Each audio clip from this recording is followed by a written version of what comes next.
ఇప్పుడు నాకు ఒక కుమారుడు పుట్టాడు అని అంటే ఎన్ని రోజులు అయిందండి పుట్టి అని అంటే 8 రోజులు అయిందండి. మరి ఆ రోజు డేట్ ప్రకారంగా చూసుకుంటే 8 రోజుల ముందు ఓహో పలానా డేటా అని అంటాం. అంటే ఇక్కడ మనం అర్థం చేసుకోవాలి. ఎన్ని రోజులైందండి మీ మీ బాబు పుట్టి అని అంటే 8 రోజులు అయిందండి, వారం అయ్యిందండి అని. అంటే 8 రోజులు అయింది అని అంటే అప్పుడు క్యాలెండర్ లెక్క ప్రకారం ఎన్నో తేదీ? ఓకే. 8 రోజుల ముందు ఓహో ఈ రోజా? యెస్ ఆ రోజు అని మనం లెక్కలు వేసుకుంటాం. స్మాల్ కామన్ సెన్స్ అండి. స్మాల్ కామన్ సెన్స్ అండి. అయితే మరి డిసెంబర్ 25 అని బైబిల్‌లో ఎక్కడుందని ఇంకా ఎదురు చూస్తున్నారా?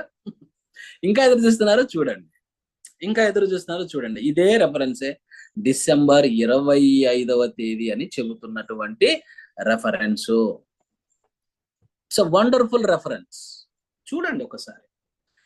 8వ దినాన ఇది 8వ దినం. ఇక్కడ బైబిల్‌లో చెప్పినటువంటిది ఏంటి అనంటే 8వ దినం అని చెప్పారు. 8వ దినం అంటే ఇప్పుడు మనం